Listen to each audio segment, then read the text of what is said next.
Great, great, great song. I love that song. Welcome, welcome, everyone. Thank you for joining us for A Blueprint for Racial Equity, Building a Just Future Together. I'm Dr. Ellonda Williams, Director of Justice, Equity, Diversity, and Inclusion here at B Lab Global. And I'm Marielle Martin, a Community Engagement Manager at B Lab U.S. in Canada. B Lab is hosting this event today alongside the founding partners of the Corporate Racial Equity Alliance, PolicyLink, FSG, a mission-driven consulting firm, and Just Capital. In addition, we'll get to hear from B Lab U.S. and Canada's CEO, how B Corps and other businesses and organization leaders can leverage the 2020 CEO Blueprint for Racial Equity to move from incremental changes on racial equity to organization-wide transformation at the company, community, and society levels. We'll also hear from the CEO of Certified B Corp Fireclay Tile on their own company's journey surrounding racial equity. If you take away one message from today's event, it should be that when we double down on racial equity, when we center the needs, experiences, and voices of Black, Indigenous, and other people of color, we all win. And all B Corps can do this together as leaders and learners as part of our movement's vision for an inclusive, equitable, and regenerative economic system for all people and the planet. Before we dive in to learn exactly how we as members of the B Corp community can do that, let us take a moment to acknowledge the significance of today and the land we're on. I'm currently located on the unceded land of the Lenni Lenape people. We're dropping a link in the chat and encourage you to research the history of the land that you live, work, and learn on. Additionally, we want to specifically recognize the significance of today, September 30th. This year, the Canadian government federally recognized this day as the Day of Truth and Reconciliation. This comes after years of First Peoples leaders observing Orange Shirt Day on September 30th, which has promoted healing and dignity for residential school survivors and their families, and encourage Canadians and the Canadian government to acknowledge and reconcile the history of residential schools across Canada. From the late 1800s to 1996, more than 150,000 First Nation, Inuit, and Métis children were taken from their homes and sent to government-funded, church-run schools, which sought to erase Indigenous identity and force Indigenous children to assimilate to a Eurocentric and Christian view of a Canadian culture. Many children never returned home, and many others were kept from their families for very long periods of time. So we would like to invite you to join us in a moment of silence and recognition of this day, the First Peoples of Canada and other Indigenous communities in the United States and around the world who have been harmed by racism and genocide.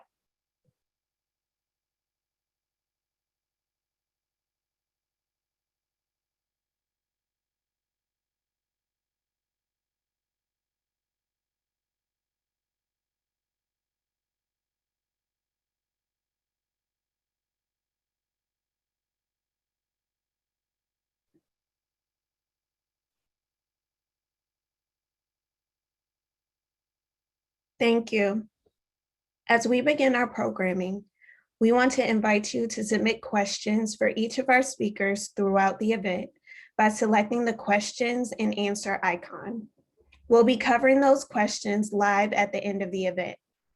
This is also not the only conversation we'll be having around how the B Corp community can make deeper commitments and march progress on achieving racial equity. This is an ongoing conversation.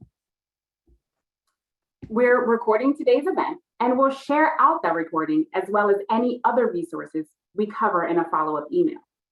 Now it's our pleasure to introduce to you our brand new B Lab US and Canada CEO, Jorge Fontanez, to kick us off and share more about how we're calling the B Corp community and leaders like yourself to approach this work.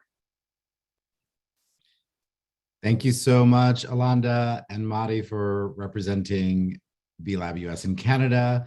Great to be with you all today. I am inspired to start out today's talk with a quote from Audre Lorde. Audre Lorde is known for saying, "There is no such thing as a single issue struggle because we do not live single issue lives." At B Lab US in Canada, realizing our vision of an equitable, inclusive, and regenerative economic system requires that we deeply understand how the issues of racial equity and climate justice are here with us today because of unjust practices and policies. Racial equity is a core pillar of our theory of change, alongside climate justice and building a stakeholder-driven economy. This past year and a half, we've seen action on racial equity from our B Corps and our B Corp community, as well as other business leaders. And from this action, there are incredible case studies of leadership in action. And we have also seen inaction and clear examples of learning that still needs to happen. So I'm here to share with you how we are meeting the moment through our theory of change. We are on a journey together. The we includes B Lab US in Canada and B Lab Global. The we includes our partners, our B Corps, big and small. It includes our networks like B Locals and the B Corp Climate Collective and We the Change, as well as many others.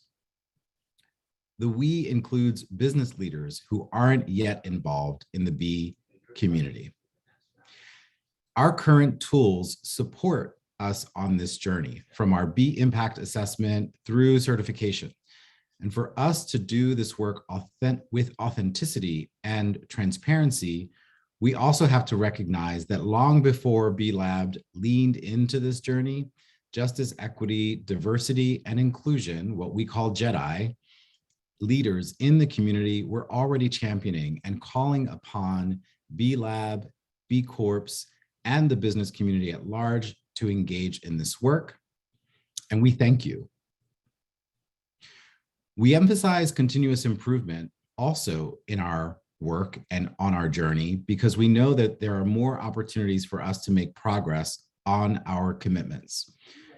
We have inherently an opportunity to shift our mindset on JEDI from siloed work to enterprise-wide transformation.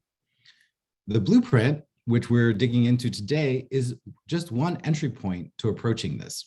And as we engage in this work, we'll be lifting up examples from B Corp leaders to show what's working and surface opportunities to discuss what isn't. When we do this, we acknowledge that no company is perfect, and we're committing to learning together. We are also creating communities of practice to learn from one another. It will also be important to acknowledge that different identities, histories, and privileges that we all bring to the table as we dig into this conversation affect how we show up. We want to root our work in the long-standing leadership and knowledge of Black, Indigenous, and other people of color in their communities. We also have some B Corp CEOs and leaders in our community as JEDI experts. And we also acknowledge the critical role of white B Corp leaders to leverage their positions to advance this work, from the quick wins to the sometimes messy core and everything in between, and certainly not sit idle on the sidelines. Together, we are ultimately somewhere up in the top of that iceberg on the right, where we are mobilizing collectively to take positive, proactive policy action.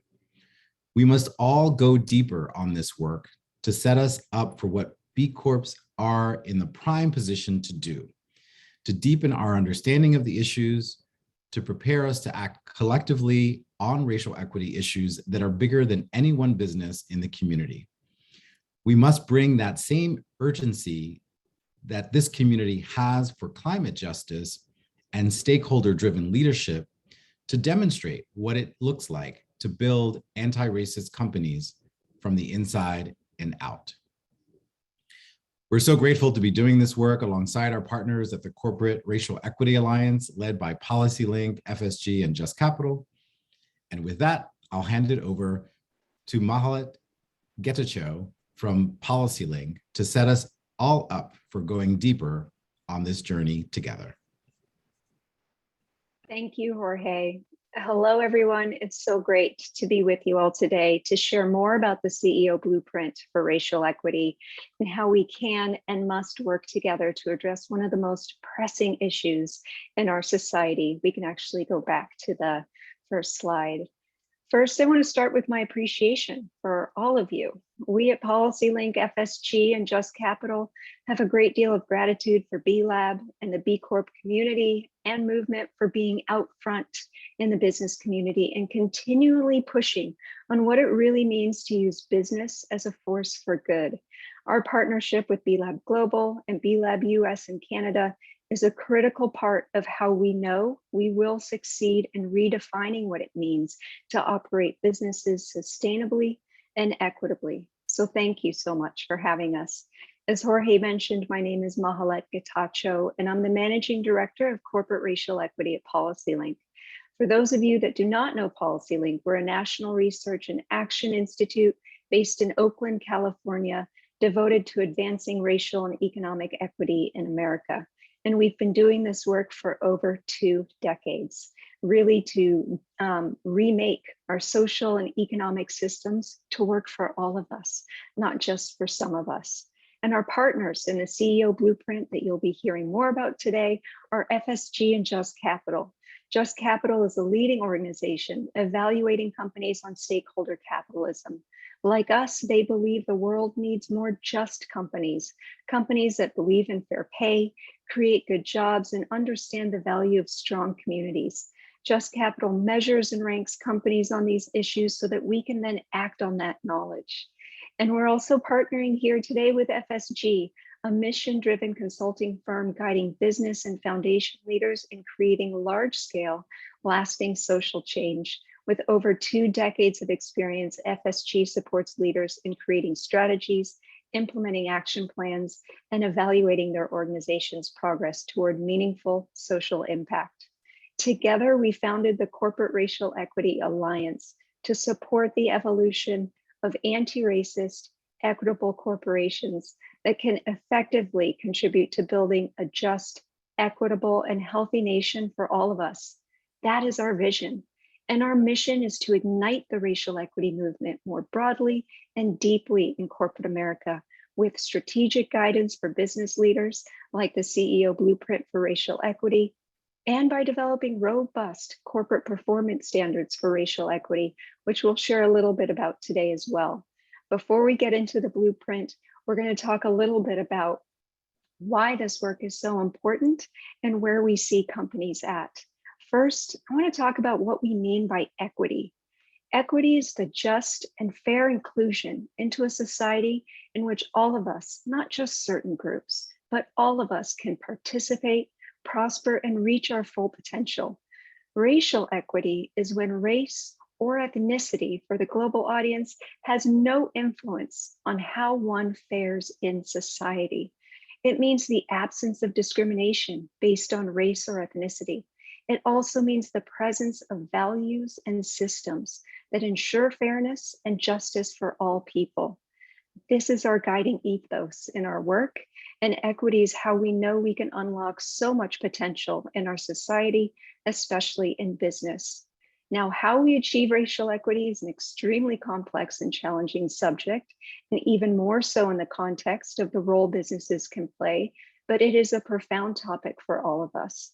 All of our futures are embedded in this topic, wherever we come from, whatever roles we play at our organizations.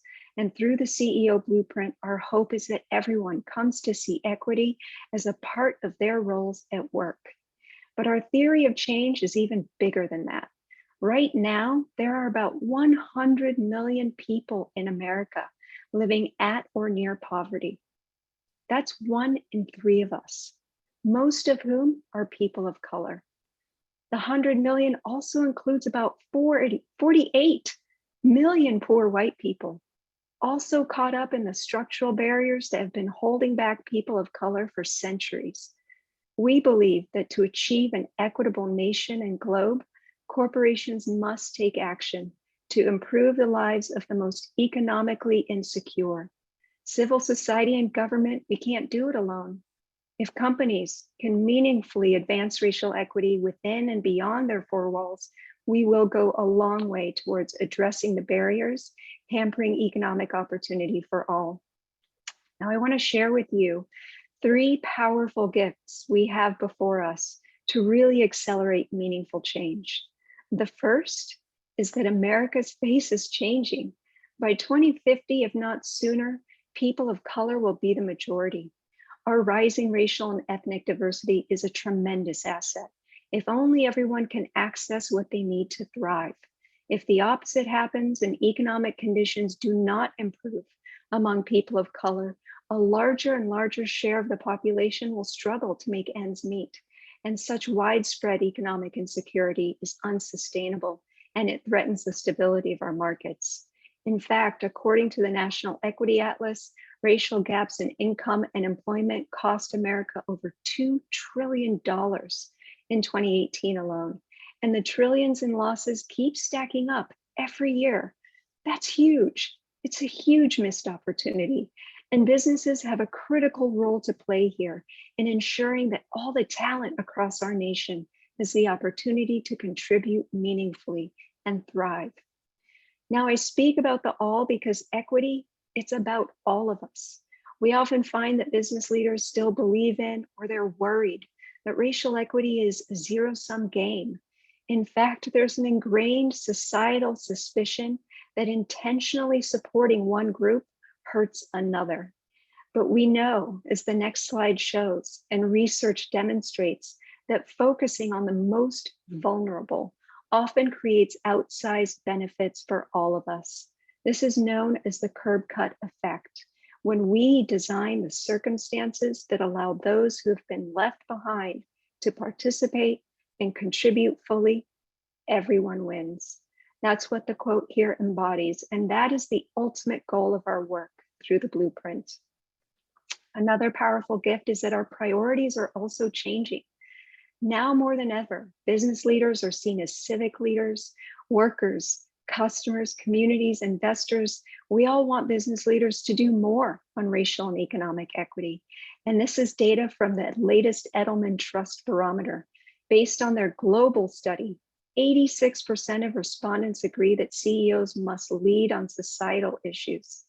Most of the respondents also agree that CEOs need to lead on change rather than waiting for government to impose change, and that CEOs should hold themselves accountable to the broader public, not just their board of directors or stockholders.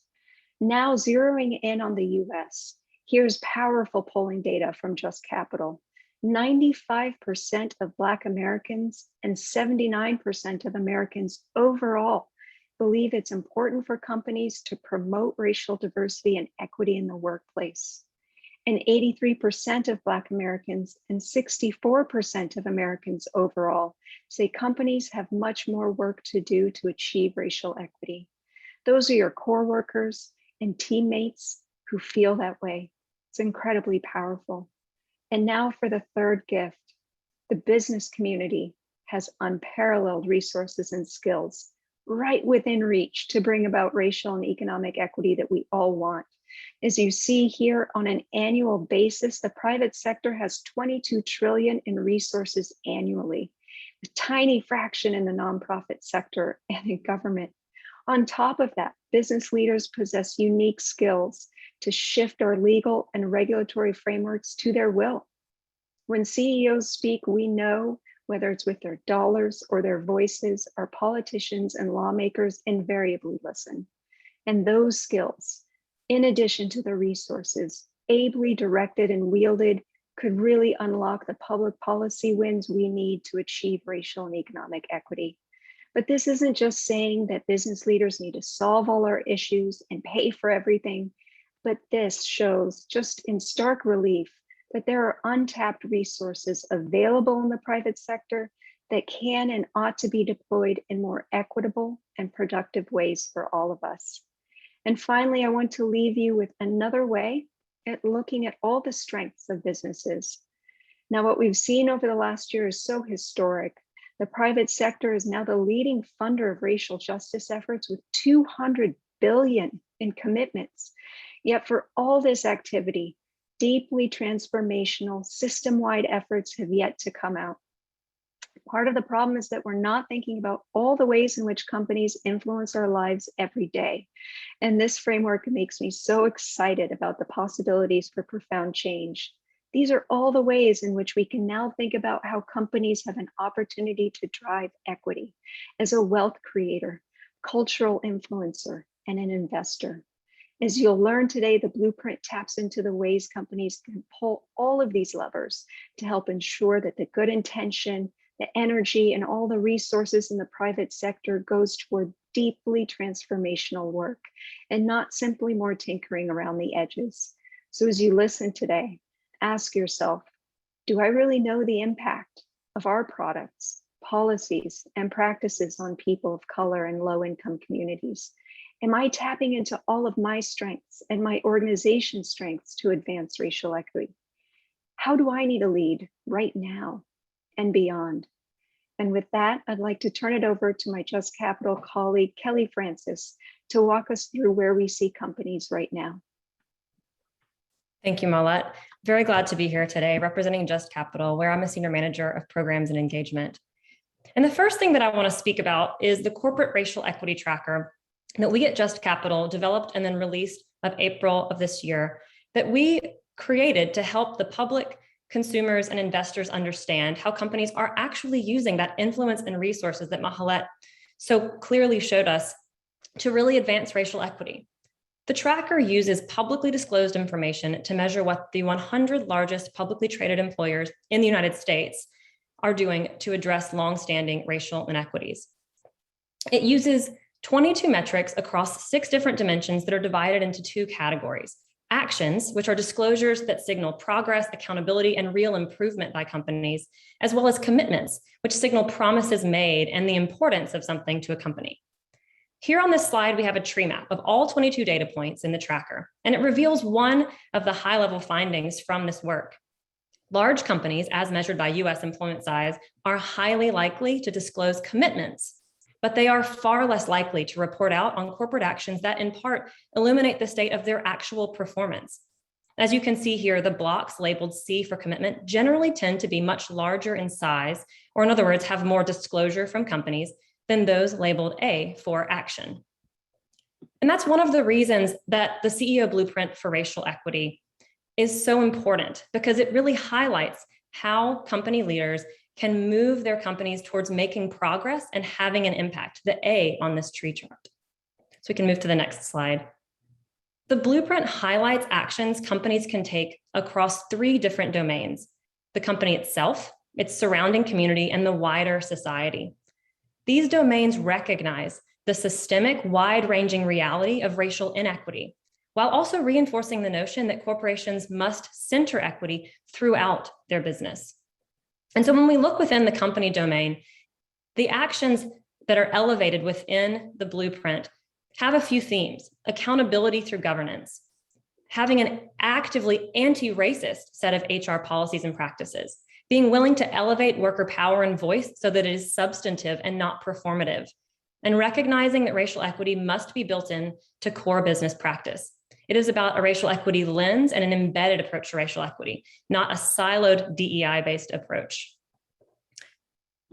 When it comes to the community dimension, some of the themes of the steps in the blueprint there have a root in the relational need for engagement with community, and that corporate philanthropy must address root causes rather than only mitigating impacts of racial inequity. And these actions also recognize the structural nature of racial inequity. and that companies must be willing to wield their political influence to impact the policies that promote equity within their surrounding community.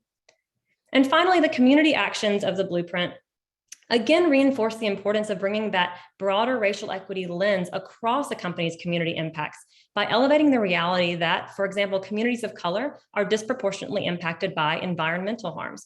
And so company leaders, when thinking about how to work towards racial equity in their community, must also think about the mitigation efforts of environmental impacts. The final domain within the society elevates the reality again that companies are resourced and highly influential, and that they must be willing to use it across communications, through their industry influence, within their policy engagement and political donations, and through direct investment in historically under-resourced and marginalized communities. We'll now hear from Kendra on the principles that can foster leadership towards enterprise-wide racial equity advancement based on these actions. Thank you, Kelley-Frances. Hi, everyone. I'm Kendra Berenson, an Associate Director at FSG. So happy to be with all of you here today. So we can move to the next slide. And I'm going to share some guidance on how to get to this enterprise-wide transformation. Strive to be a PAC leader. Many companies that we work with want to know what other companies are doing. And while it is valuable to learn from the work of others, no company is a gold star for equity. So we need companies to take the lead rather than waiting for others to lead. Expect a journey, not a destination. We find that companies often underestimate the depth of change required and the sustained effort that is needed to make progress. When preparing for a long journey, you bring shoes that can withstand many miles over rough terrain, and you make a plan for sustenance along the way. Similarly, you must prepare for an ongoing process of learning and improvement.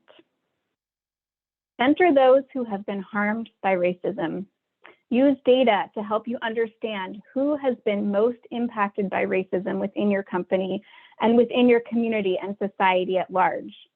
Ask yourself, are these people at the table making decisions? How do our commitments and actions directly remove barriers and improve outcomes for those most impacted? Foster trust and collaboration with equity leaders. Take time to develop authentic, not transactional relationships with equity leaders who can support learning and capacity building and hold you accountable by providing honest feedback. And finally, engage in reckoning and repair. The first step is to understand the role that you have played individually, as a company, as an industry, in perpetuating racism, whether intentionally or unintentionally. Facing this truth is painful and uncomfortable, but it is necessary. And while there may be a role for publicly acknowledging harm you have caused, it is important not to do that until you have authentically grappled with the harm and are ready to take action to repair it. So I'm now going to share a perspective on some of the high leverage actions that are a starting point. All of the actions in the blueprint are important, but we know that companies have to start somewhere. And so I invite you to consider across the 3 domains, these 12 high leverage actions. Which ones have you already begun? Which ones might you do next? Each of these actions in itself will be impactful and will lead the way for further action. So within the company, establish an anti-racism policy. Conduct a racial equity audit that is not just about your HR function, but about the impact of your policies, your products, your services on low-income communities and people of color. Incorporate racial equity into the company's ESG commitments. Set and publicly disclose targets around hiring, retention, and advancement. Pay living wages at all levels. Extend benefits to all, including part-time workers. Allow workers to organize and share their perspective with executive leadership in meaningful ways. Discontinue products, capital, and services that are known to cause harm to communities of color. Within the community, adopt a policy of no harm and assess whether your local policy positions and political giving are in line with your racial equity commitments. Mitigate the environmental impact of your operations on communities of color. And within society, use your voice and influence to defend our multiracial democracy and make investments directly in low-income communities of color. There is more detail on all of these actions within the blueprint. And finally, I just want to point your attention on the next slide to the examples and case studies that we have profiled in the blueprint. They are really inspiring examples of actions that companies are taking and what it looks like in practice. And we were really excited to be able to profile so many members of the B Corp community in the blueprint. And you will be hearing more from Fireclay Tile today. And with that, I think we have a reminder about submitting questions for the Q&A. So keep those coming. We will have Q&A after we share a little bit more content. Yes, this is just a reminder that the Q&A is open. Submit your questions for speakers. Remember to upvote questions you'd really like answered. And now we're going to turn back to this blueprint and how to turn it into an action plan. I'm handing it back over to you, Kendra. Great, thank you. So I'm going to speak about some of the common challenges that CEOs and others doing this work face when implementing racial equity practices and strategies to overcome them. I am drawing on themes from our Corporate Insights report and from the work that we do directly with companies. So the first pitfall is the lack of ownership and accountability, and this leads to a risk of equity washing. We see that many leaders do not realize the depth of involvement that they need to have in this work. And so we recommend building accountability at all levels of leadership and across departments. Think about what it means for equity to be everybody's job. As I said a few minutes ago, prepare for a long-term journey. Develop an enterprise-wide and multi-year strategy with relevant KPIs, just as you would for any other element of your business planning. And work to understand your company's role in perpetuating inequities. Again, as I mentioned before, really doing that work of facing the harm that you have caused can create that internal motivation to continue in the work and to hold yourself and others accountable for the work. A second challenge that we see often is the persistence of a zero-sum mindset. There is fear that if we focus, for example, on advancement of Black employees within a company, that others will not have opportunity. And this creates a backlash and makes the work stall. And so how do we combat this? We can reframe around the curb cut effect. As Mahlet shared earlier, the curb cut was an innovation meant to help people with disabilities in wheelchairs be able to get up on the curb, but it has benefited so many more people. And so by focusing on how we all benefit when we focus on the most vulnerable, we can counteract this zero-sum mindset. We also see a sense of urgency, a tendency to jump to action, but in a very sort of narrow tunnel vision way, and a pressure to demonstrate the business case. And while focusing on racial equity may indeed create a lot of opportunities for businesses, you may not see that short-term financial return. And there are actions that are required where you're not going to be able to make the business case. So it's important to be able to be explicit about the connection of the work to your organizational values and principles and lift up the risk of the status quo. What is the harm that will continue to be caused if you don't act? What is the risk to your reputation or the risk of lost opportunity if you don't move forward in this work? Frame this as a long-term investment to strengthen your business, mitigate risk, and align to values.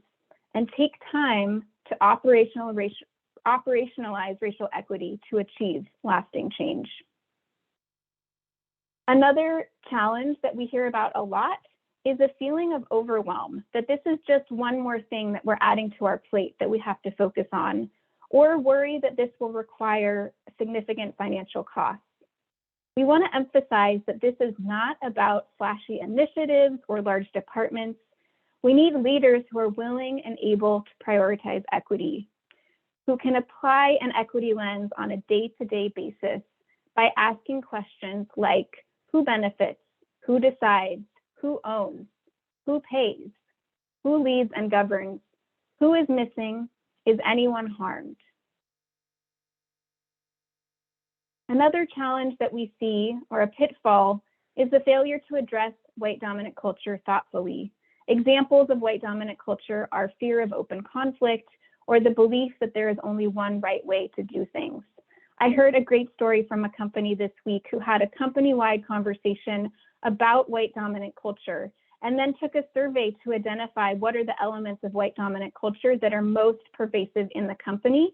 And from there, they selected 2 examples of pieces of their culture they wanted to shift over the next year. So this demonstrated embracing humility and learning from leadership down and modeling that willingness to have open and honest discussions and then to change behaviors and change culture. Connected to that is another pitfall that we see, which is the failure to build and rebuild trust with BIPOC employees. It's important to know that trust has been broken after years of solidarity statements that have not led to real action or change, and that trust needs to be repaired. So listen and proactively address BIPOC employees' concerns, include them in decision-making. And finally, we see a fear of making mistakes. And we want to acknowledge that you will make mistakes in this work. That is part of it. And it is why it is so important to develop relationships with community members and partners and equity experts who can help to hold you accountable, see when you have made a mistake, build your capacity. And it's important to just get up and keep going. This is hard work. It requires that we bring our full selves, that we have a learner's mindset, and that we keep going. And so on that note, I'm just going to briefly talk about how we are keeping going in this work. The next slide, please. The blueprint is a North Star, but we need to develop a shared language and approach for building equitable corporations and advancing racial equity in the private sector. To achieve this, we are developing robust corporate performance standards on racial equity. We will set the bar for what good looks like, embed accountability, and establish consistency for how corporations should approach, measure, and disclose their progress on advancing racial equity. And we invite you to join us in this work. At the close today, we'll hear some specific examples of how the B Corp community can get involved, but want to extend an invitation to all of you here today to join in the work of the Corporate Racial Equity Alliance by sharing the 2021 Blueprint and Corporate Insights Report within your organization and networks, sharing your examples so we can develop further case studies to share out and inspire others, especially if you are really leaning in and leading the PAC. And finally, once we have our draft standards, we will have a cohort of companies piloting them. So if you're interested in participating, please let us know. So thank you so much, and I'm going to pass it back to Ellonda.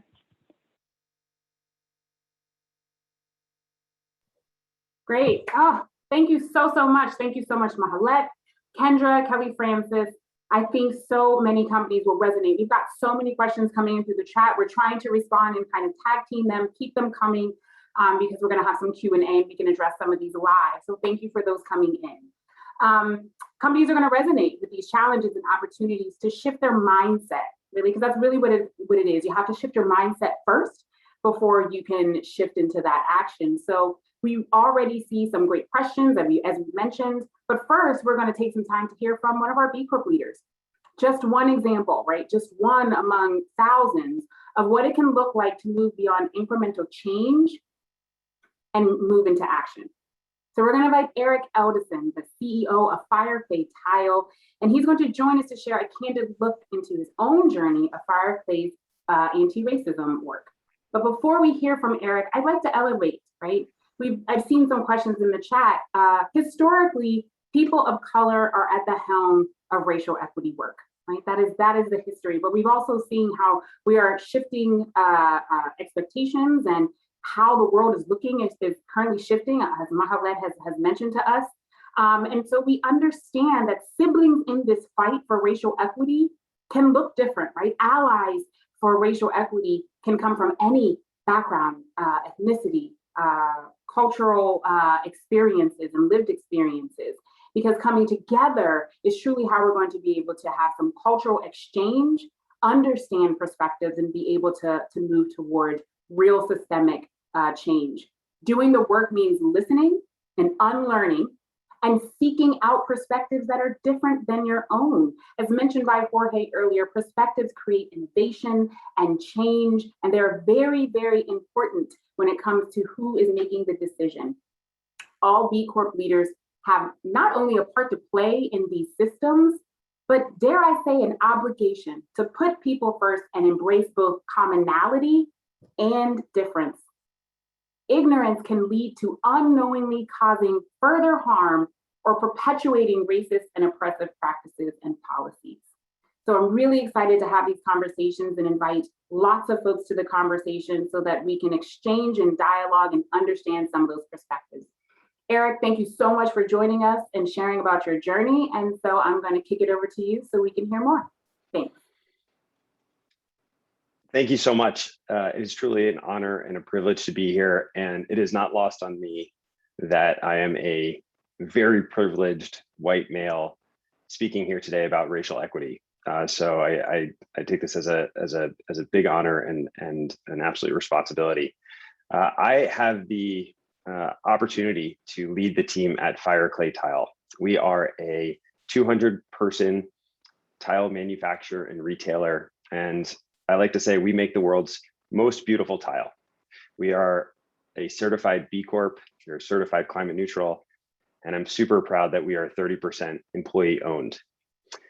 I very much believe that I have a personal responsibility as a CEO and as a leader to do great work and to use business as a force for good. I had the opportunity to grow up in a Jewish household.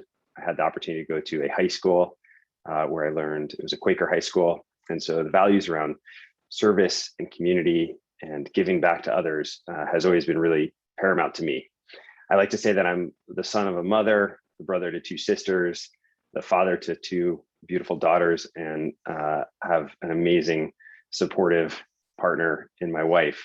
So I really began my journey in a lot of ways, thinking a lot about equity as related to gender and women, and really thinking about how I could make sure that Fireclay was a great place to be a woman and to be a female and to be a mother. And so that was always so instrumental to me. Today we're 54% female, and we're actually 70% non-white. The majority of our company is Hispanic, and diversity has always been really foundational to the roots of Fireclay and our history, which goes back to the 1920s, actually. So I got here in 2009, and during the course of our journey, when I got to Fireclay, we were a very small, actually insolvent business. We had no money. We were about $1.5 million revenue business with about 20 people and gross margins in the teens. So we struggled to get by each and every day, and many times we couldn't make payroll, and myself and the founder wouldn't pay ourselves. So a couple of years in, we learned about the B Corp certification, and it was actually the case that if you were a certified B Corp, you would get a 80% discount on your Salesforce.com licenses. So our approach to B Corp community was actually, oh my gosh, we could save money on our Salesforce licenses. And here I was, I thought, oh my gosh, we employed at that time probably about 45 people. We gave them some healthcare benefits, paid them a little bit more than minimum wage. Here I thought we must be doing a good job. We took the B Corp assessment, sent it over, thought we were going to pass, and came back, we had failed miserably. And it was quite a big wake-up call for me that there was more to do, there was more work to do. And not only was there more work to do, I now had the B Impact Assessment, which gave me a framework. And it's one of the things that I'm so grateful for with FSG and PolicyLink and Just Capital with their blueprint for racial equity, because these types of blueprints are so foundational and so important for CEOs like myself and like many on this call. And that B Impact Assessment showed me all of the different things that I could be doing a better job with to create a more just, equitable, and better business for my team. And one of the areas that I was most passionate about was ownership. When I got to Fireclay, I was really focused on ownership for myself. And I thought that it would only be fair and right for me to focus on ownership for others. And so in 2013, we were first able to introduce employee ownership through an employee stock option plan, where we introduced 10% of our company we made available to our teammates. But we didn't stop there, and our journey continued. And one of the messages I always try to communicate that I hope to share with you all today is that you just have to start somewhere. And it's bit by bit by bit, every single day, 1%, all of a sudden leads to huge change. So in 2015, I was able to convince our board that we should increase our employee ownership from 10 to 14%. And last year, I was able to work out a deal where we were able to buy out our founder. And instead of doing what most other companies do, which is just buy back shares, we were able to take the vast majority of his ownership and redistribute it to all of our employees. And so today, we're probably 30% employee owned. And I think employee ownership is an absolutely incredible way to create long-term wealth. And the stats are really clear. Sadly, there's only about 6,000 employee-owned businesses in the United States. But if you work for an employee-owned business, you are 92%. You're 2 times more likely to have, or you're more likely to have twice as much in your retirement account than a non-employee owned company. And your net wealth is likely 92% higher on average than a non-employee owned company.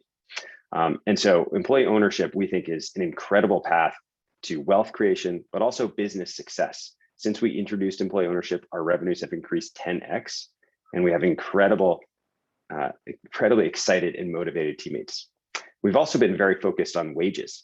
Again, I've told you a little bit about wages, where I thought we were paying people well by doing a little bit more than the minimum wage. Well, back doing the B Corp assessment, I learned about the MIT living wage scale. This is an incredible tool, another great framework and insight for CEOs like myself to use as a benchmark.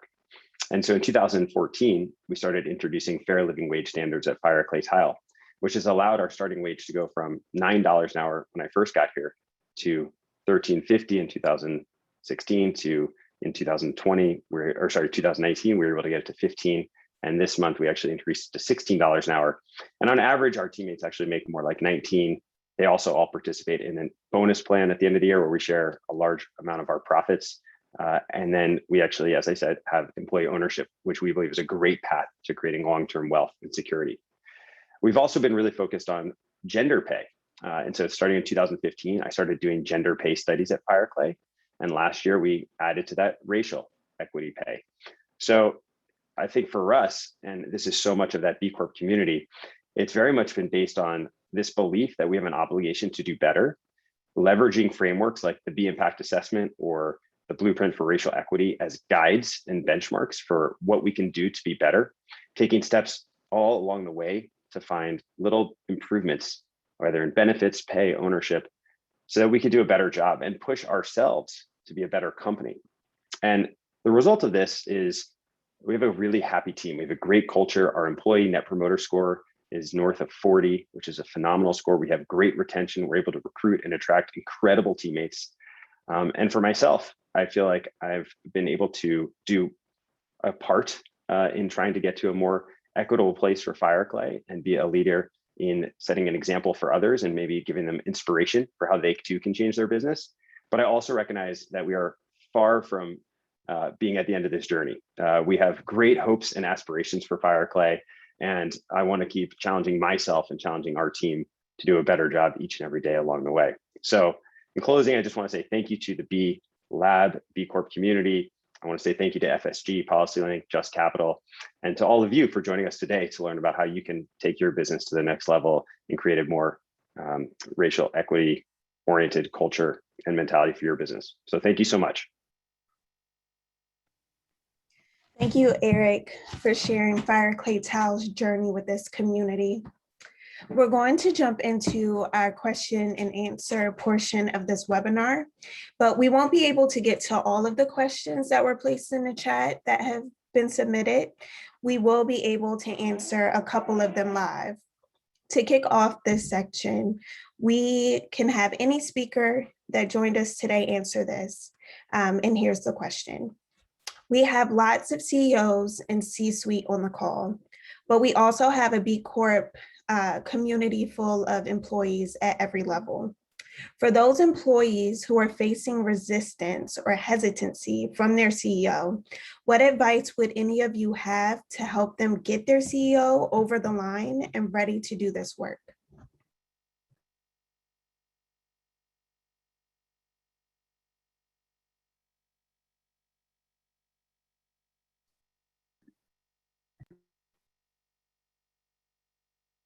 Hi, everyone. This is Mahlet. I'm going to wade in on this one. It's a hard question, though, and there isn't an easy answer. We focus a lot on partnering with business leaders and organizations that already know exactly what needs to be done. And they're just looking for tools, for the help, for the guidance. The mindset shift, what is really in your heart, is the key to how to really achieve equitable outcomes in business. And so I think there are limitations in trying to convince leaders that this is the right way. You need to know it in your heart. We can throw all the data and history, moral arguments, economic arguments, talk about the business imperative.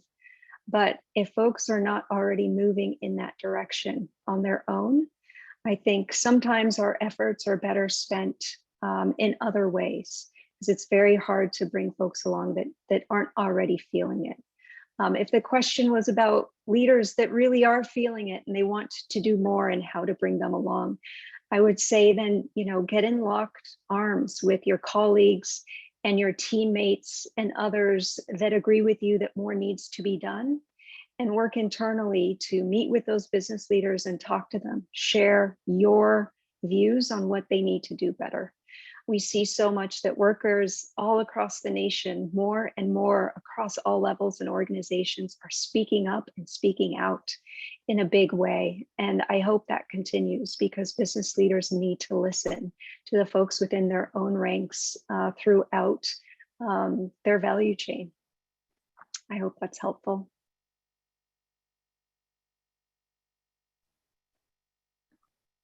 That was, thank you so much for sharing. And I'm going to pass this section over to Ellonda now.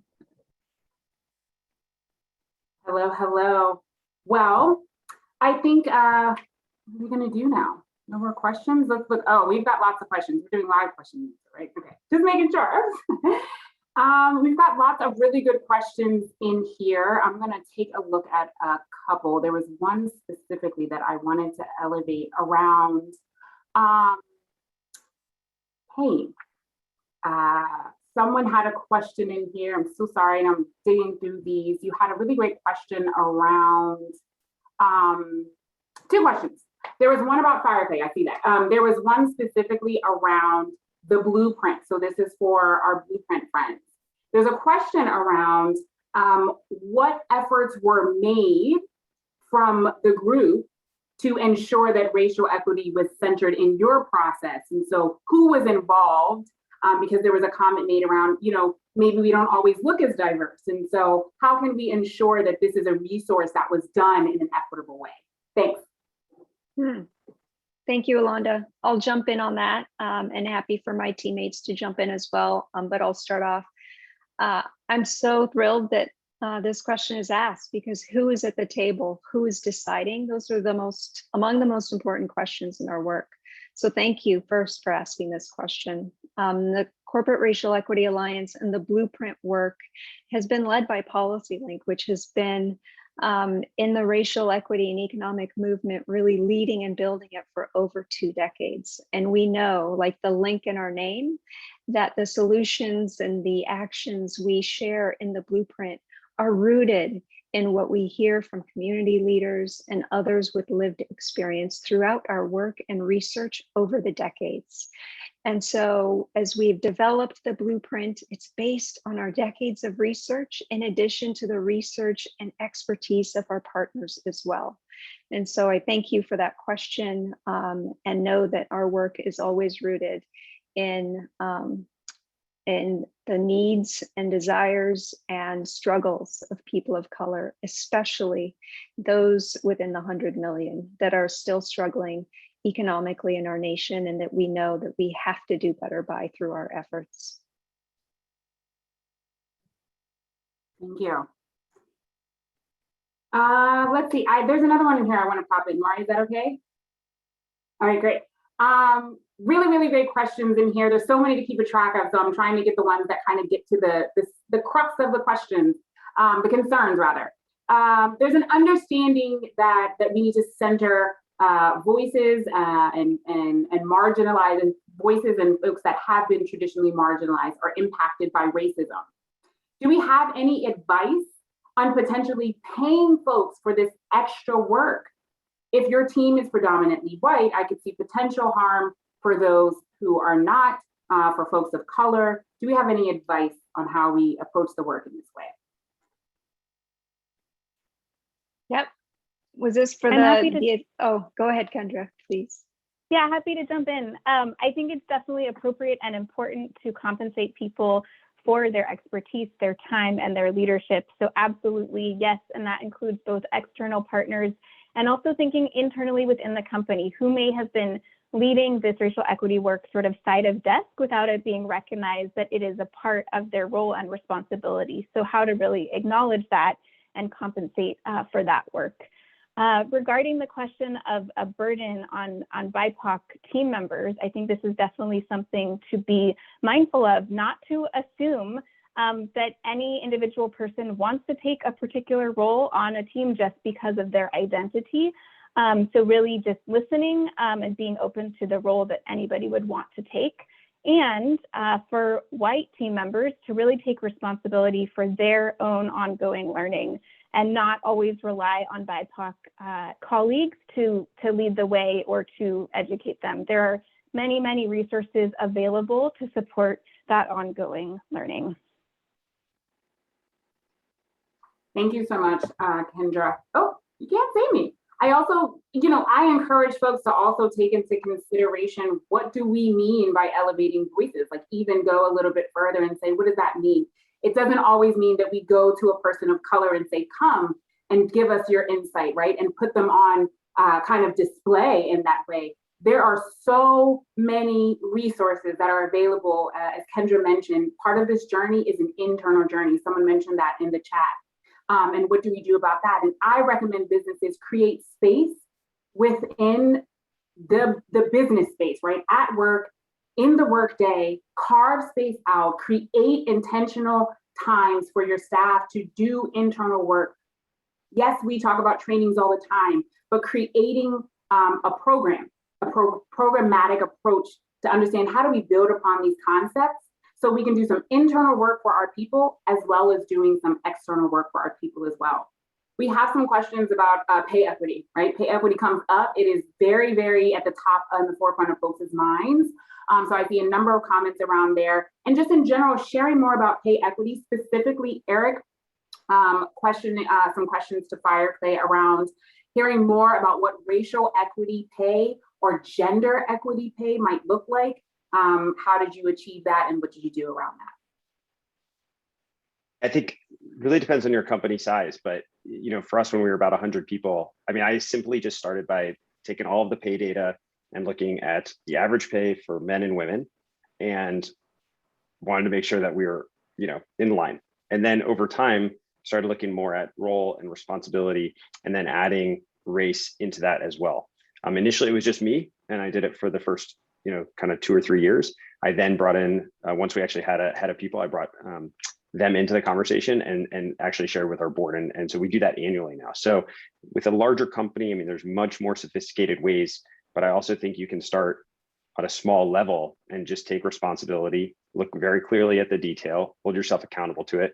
Ideally, bring in a third party or share with either the rest of your leadership team or maybe a board of directors so that there is, another group who is participating. So it's not just on you.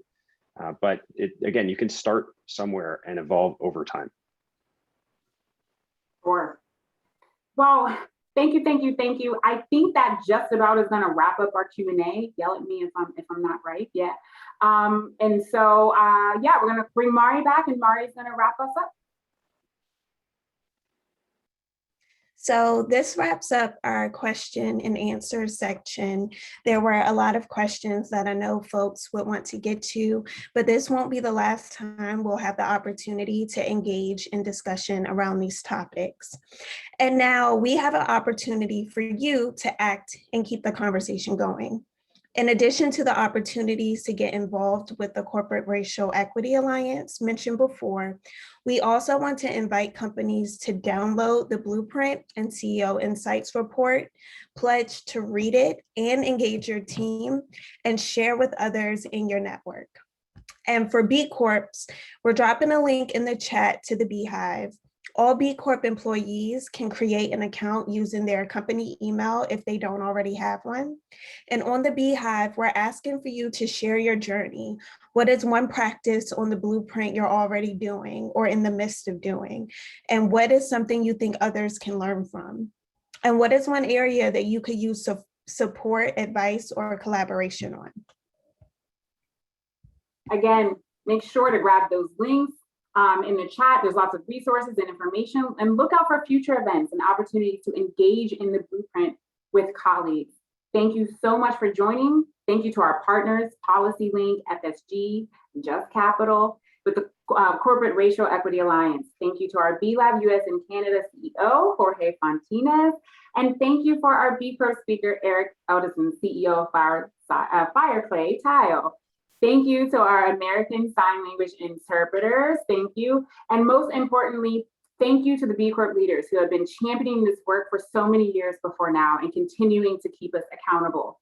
We're on the right path, and now we're just going to continue to take the journey together. Thank you very much. And it was a pleasure being here with you today.